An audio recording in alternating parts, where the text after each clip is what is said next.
150 वर्षों से एक मां की तरह लखनऊ वासियों के स्वास्थ्य की रक्षा कर रहा है बलरामपुर अस्पताल। डॉक्टर एमएच उस्मानी ने शहरनामा लखनऊ को बताया बलरामपुर अस्पताल की कार्यप्रणाली और साझा किया बलरामपुर अस्पताल का गौरवशाली इतिहास। डॉक्टर उस्मानी के अनुसार 1869 में खुला डिस्पेंसरी ऐसे बना अस्पताल। साल 1901 और 2 के बीच महाराजा बलरामपुर सर भगवती प्रसाद सिंह ने अस्पताल के लिए जमीन और धन उपलब्ध कराया। इसके बाद से इसका नाम बलरामपुर अस्पताल कर दिया गया। उस समय इसका संचालन Balrampur hospital trust fund Lucknow के नाम से किया जाता था। Viral fever, dengue, malaria, filaria, chikungunya, eye flu जैसी मौसमी बीमारियां हो या गंभीर रोग, राजधानी लखनऊ का बलरामपुर अस्पताल हर प्रकार के मरीजों की पहली प्राथमिकता रहता है। मात्र ₹1 के पर्चे में हर प्रकार के रोग से पीड़ित मरीजों को एक से बढ़कर एक स्पेशलिस्ट चिकित्सकों की देखरेख में कुशल चिकित्सा की गारंटी देता है राजधानी लखनऊ का बलरामपुर अस्पताल। न केवल लखनऊ बल्कि आसपास के जिलों हरदोई, शाहजहांपुर, बरेली, सीतापुर, लखीमपुर, रायबरेली, उन्नाव, बाराबंकी, फैजाबाद सहित दूरदराज के जिलों से भी अनेकों गंभीर बीमारियों से ग्रसित मरीज पूरे विश्वास के साथ बलरामपुर अस्पताल आते हैं और बलरामपुर अस्पताल का प्रबंधन तथा यहाँ के कुशल चिकित्सक उनके विश्वास को कभी टूटने भी नहीं देते हैं। उक्त जानकारी एक संक्षिप्त भेंट में बलरामपुर हॉस्पिटल के OPD इंचार्ज तथा प्रसिद्ध चर्मरोग स्पेशलिस्ट डॉक्टर एमएच उस्मानी ने दी। अपनी चाक चौबंद व्यवस्था तथा साफ सफाई से लेकर मरीजों को हर प्रकार की सुविधाएं उपलब्ध कराते बलरामपुर अस्पताल में जितनी सुविधाएं बढ़ाई जाती है उतनी ही अधिक भीड़ इस अस्पताल में बती जा रही। इसका क्या कारण है पूछने पर वरिष्ठ चर्मरोग विशेषज्ञ डॉक्टर एमएच उस्मानी ने शहरनामा लखनऊ को विस्तृत जानकारी दी। आइए सुनते हैं डॉक्टर उस्मानी द्वारा दी गई जानकारी।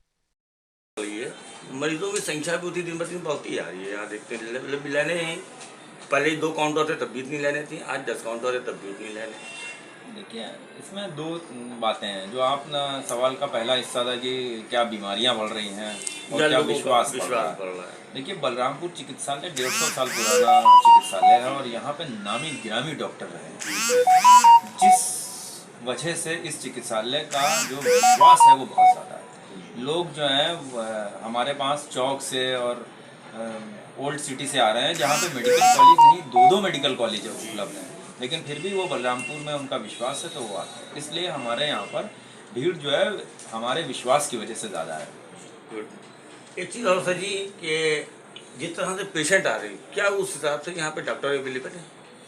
देखिए डॉक्टर्स जो हैं उनकी पूरे प्रदेश में कमी है, तो वो सवाल जो है ना वो बेईमानी है कि भाई प्रदेश में जब डॉक्टर की कमी है तो हम क्यों कहें कि भाई कहीं और से हटा के हमको दे दीजिए।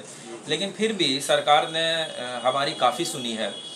स्किन स्पेशलिस्ट मैं अकेला था यहाँ पर, सरकार ने हमें ढूंढ के 2 स्किन स्पेशलिस्ट दिए हैं। एक हमको MBBS डॉक्टर भी दिया है ताकि हम उनको सिखाएं और 1 साल में उन्हें सिखा के हम स्किन के लिए उनको कारगर बना दें। तो सरकार अपना प्रयास कर रही है और उस प्रयास का नतीजा ये है कि आज हमारे पास जो पिछले 1.5 साल में जितने डॉक्टर थे उनसे कहीं ज़्यादा डॉक्टर हमारे पास हैं। लेकिन अब सवाल ये है कि क्या वो भीड़ के अनुरूप हैं, तो वो हमारे डॉक्टर तो उपलब्धता के अनुरूप ही हमको दिए जा सकते हैं। भीड़ तो अगर ज़्यादा आ जाएगी तो हम डॉक्टर अचानक नहीं बढ़ा सकते हैं, लेकिन फिर भी डॉक्टर पर्याप्त हैं। मेडिकल स्टूडेंट्स जो आपके यहाँ हैं जी, तो ये इनका रोल क्या है यहाँ पे?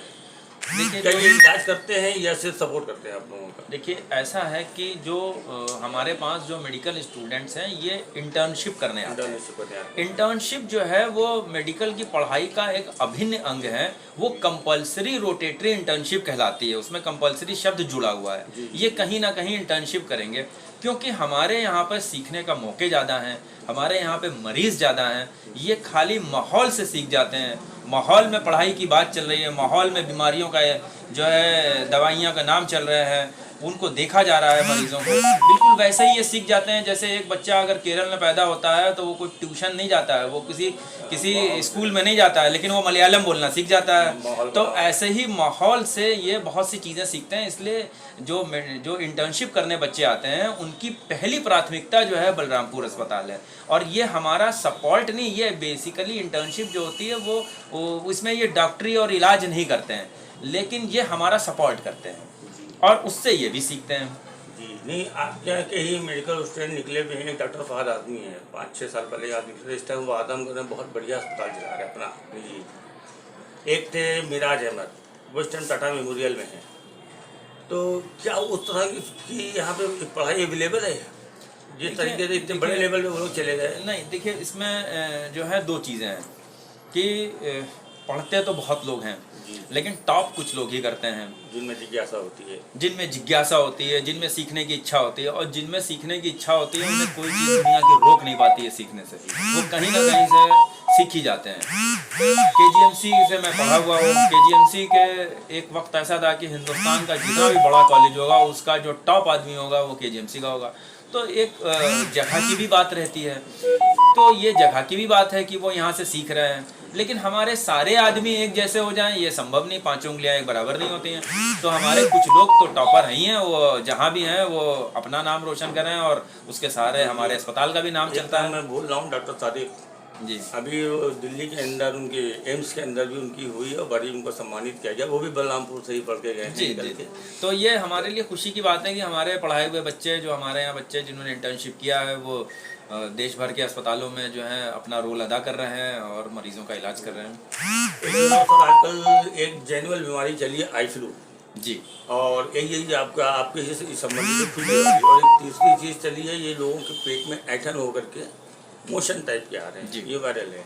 तो हालांकि ये वायरल है, क्या इसके लिए कोई सुझाव है? नहीं देखिए, हमारे पास जो आई का जो डिपार्टमेंट है वो बेहद बड़ा और बेहद बृहद डिपार्टमेंट है।